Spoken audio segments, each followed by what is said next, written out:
So the CAN-SPAM Act means no misleading subject lines, means you have to put an address for your place of business on the email. It means you need to give people an easy opt-out option. And another little more obscure rule is that with transactional emails, it's very, including advertising that the customer hasn't asked for, is considered very touch and go. So the banner from 1-800-Flowers appears at the bottom of the email, and indeed you have to scroll down an email to see the banner. And this is why one key reason why the response rate was so low. I think it's arguable that another reason is that flowers don't have a lot to do with booking your hotel. A car rental ad, for instance, or an ad for luggage, or who knows what, something related to your trip would have been a more natural kind of fit with the mindset of the customer at the time of booking a hotel. Okay. But the main problem is that it appeared below the fold. And this very long email was from the guy who was running sales for Hive at the time, who I worked for, basically saying that, it was a gray area in terms of where you could put the ad. And he was arguing that we ought to be able to put it higher up in the email. But Choice Hotels attorneys disagreed and wouldn't let us do it. But this is an email from this guy, Kerry Crowell, the head of sales and my boss, kind of spelling out the issue. Okay, so here we have more details about revenue. And you can see here's a time when we have 43,000 impressions on May 4th, before Mother's Day, 44 clicks. We have 0 view-through and 0 click-through revenue.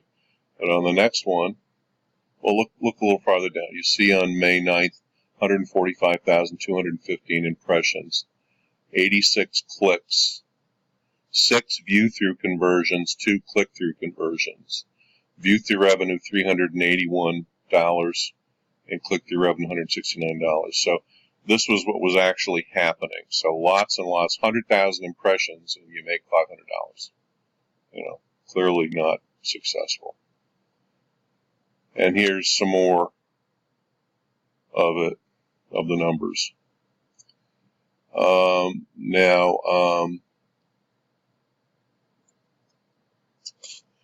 Craig, and I forget his last name now, I'm sorry. This is my email to Craig, based on his huddle reports, which were his reports of orders. Okay, and there we have some information about the invoices we sent him and his huddle report, saying that we knew, we felt he owed us a little bit more money. And here you see the total sales from being way down below the fold was 17,700, with May as the biggest month, is what I said.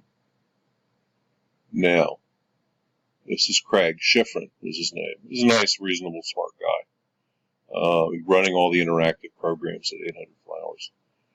The calculation here is off of click revenue. So take the click revenue column times 3. View revenue has no role here, as the companion banner lived at the bottom of the email.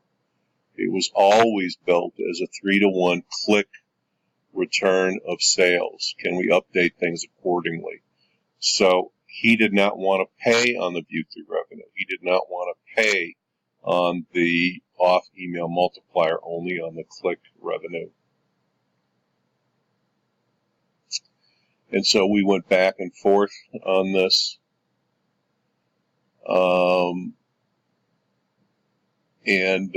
I took a look at the contract that we had signed. Actually, see, even though I had brought in the lead, obviously I knew all the people at 800 Flowers, at least the McCanns, and they had the head of marketing call me back when I called them on behalf of Choice Hotels and Hive. And you'll see that there's nothing about, it's just confirmation emails.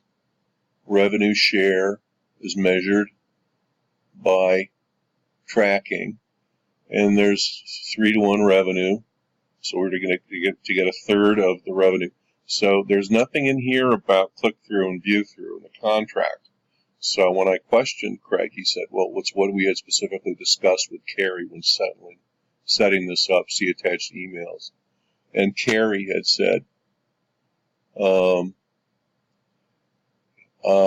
could set it up with a purchase 3-to-1 click-based on the emails. We'd be open to testing that. So it was in his email, but not in the contract. So there's a little lesson there for all you folks. Put it in the contract. It saves confusion. But at least he had an email to prove that he was right. So I tried to get, they had already paid us on the invoices we'd sent. So they only, look, what do I want you to take away from this? I want you to understand click-through, view-through, off-email multiplier, paying per order, and see how these things are tracked very, very carefully, very specifically, but also see how there can be some confusion, sometimes some disagreement about what is attributable to the advertising. And that's what happened here. And what do you think happened after all of this?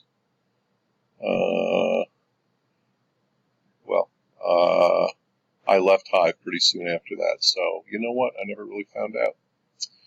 So what did we talk about today? My guess is that 800 Flowers, that Hive paid them back, the difference.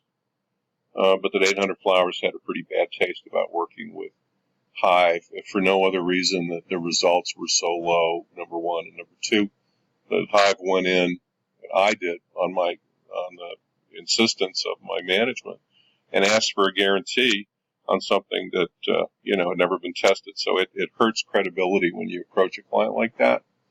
And their approach, the client's approach, was reasonable. Let's try it and see first. And of course, when everything is measurable, as it is in this case, you can see the results. Okay, so we talked about offers, mostly about trial offers and loyalty offers, how they affect the movement through the purchase funnel. They can kind of kick you to the next level, whether you're ready to go or not. We talked a little bit about a real case study of some change in strategic direction at 800 Flowers when I was running marketing there, from retail to online and from flowers to more than flowers, and showed you the ad that we ran before the holiday, which seemed to communicate the message but lacked an offer. Would have done better if it had an offer, for sure. But we still made our numbers, and it was an interesting and good experience.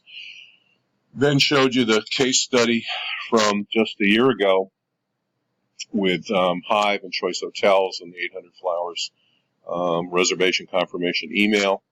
The actual banner that they ran, the actual results they had. I explained the tagging of the ad and the pixel, so clicks and conversions can be tracked very accurately, and that's how they're tracked.